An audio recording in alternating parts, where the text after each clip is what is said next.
Hi Aquarius! Kumusta po kayong lahat? Okay, so ayan Aquarius. Maraming salamat po sa walang sawang pagsubaybay sa ating pong mga reading, and kung ikaw ay bago pa lang sa ating channel, mag-subscribe na po kayo, then i-click mo na rin yung ating notification bell para lagi kang updated sa ating mga bagong upload.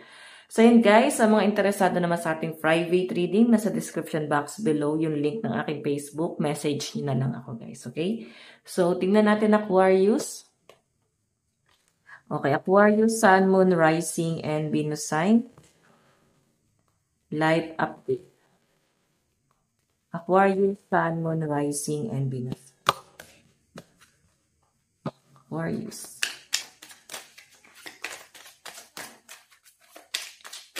Aquarius.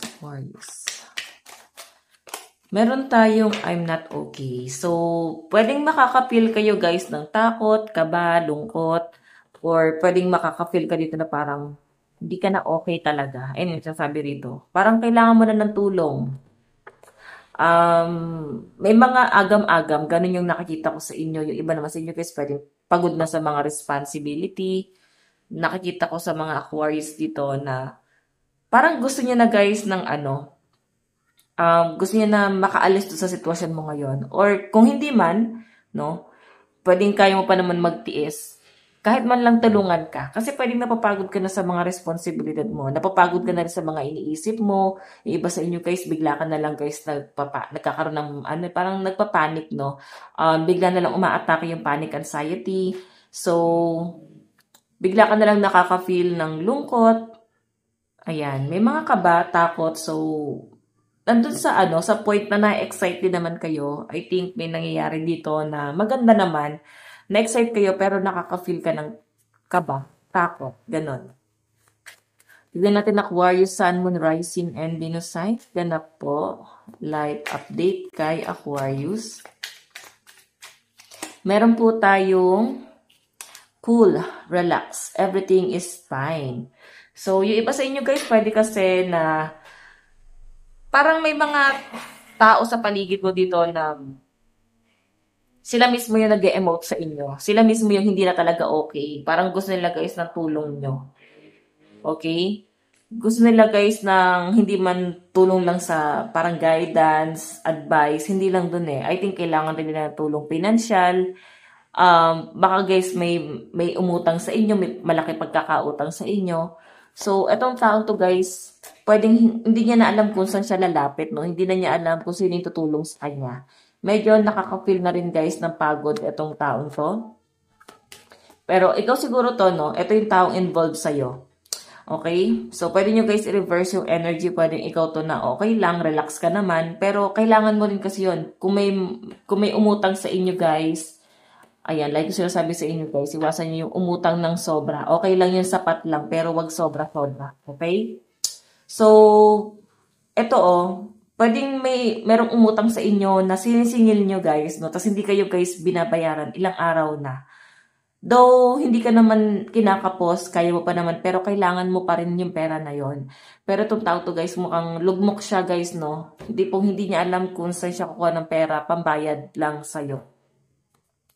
Walang tumutulong sa kanya. Pwedeng napagod na rin yung mga tao sa kanya ng katutulong. Yun yung pinapakita dyan. Okay, tignan natin. So, I think baka magmakaawa sa itong taong to, nabigyan mo pa siya ng time para makagawa ng paraan para lang mabayaran ka. Okay, so tignan natin Aquarius, Sun, Moon, Rising, and Venus sign. Meron tayong no justification needed. May nakikita ko marami magaya sa mga Aquarius ng travel, parang outing, get together. Ganun yung pinapakita sa akin dyan, Aquarius. Okay, yung iba naman sa inyo guys, siguro nahihilig kayong bumili online. Ayan no, dahil mong isa-shopping. Siguro merong sapat na pera, may natitira naman. Kahit pa paano, nakakaluwag-luwag. So, nabibili mo pa rin yung mga luho mo or pangangailangan mo. Ayan. May nakikita talaga ako guys, energy talaga dito na magmamakaawa talaga sa inyo. Oo, pwedeng sa love life mo magmamakaawa kasi Pwedeng kailangan ng person mo ng tulong, pwede ng pamilya niya. Then parang ikaw naman yung meron nakaluwag-luwag, baka tinulungan mo. Then ngayon parang ikaw tong naiipit, ikaw ngayon yung nagsasuffer kasi nga kilala ng person mo. So I think baka nasa inyo ng person mo yung pag-aaway ngayon. Kayo ngayon yung nagkakaroon ng matinding alitan dito. Okay? Hindi ka na lang siguro guys makapagsalita. Kasi person mo eh. Ayaw mo na mag-away kayo ng person dahil lang dito sa pera. Okay, may nakita kasi akong pera. Dito parang involved na pera talaga, Aquarius. Meron tayong dopamine, dopago. Dopamine o dopamine.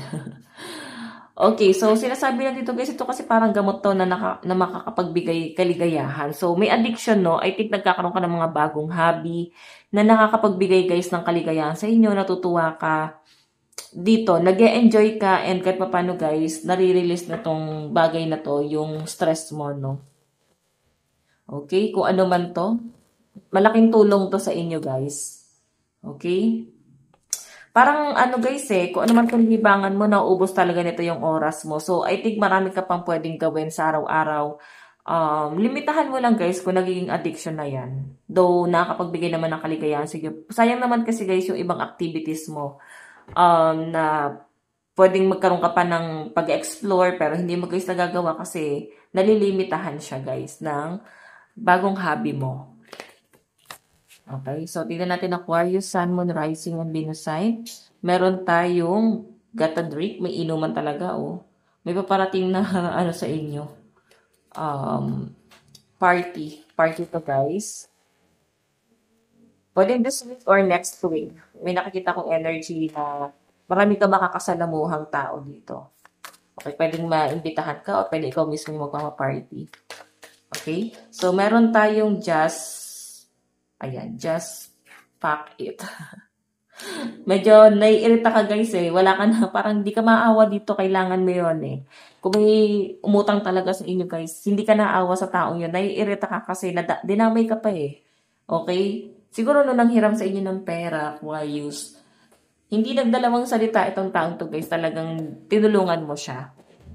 Okay? Pero kasi ngayon, ikaw naman yung binabarat niya. Tignan natin guys. Aquarius, Sun, Moon, Rising, and Venus sign. Meron tayong tomorrow is another day. O diba kagaya na sabi ko guys, sayang kasi yung mga pwede mo pang magawa Kung may chance na pag-explore habang bata ka pa, may lakas ka pa, try mo guys, mag-enjoy ka lang, maglibang ka lang. Kasi naubos yung oras mo dito sa bagay na to. Kung ano man tong napaglilibangan mo guys, no? So sinasabi lang dito guys na kailangan mo namang libangin yung sarili mo. Maglibang ka naman. Okay, Aquarius, meron tayong stop worry. Actually, nag-worry ka din sa mga bagay-bagay. Siguro, may paparating na gastusin na naman. Nag-worry ka. So, umiikot yung stress ng Aquarius talaga sa pera.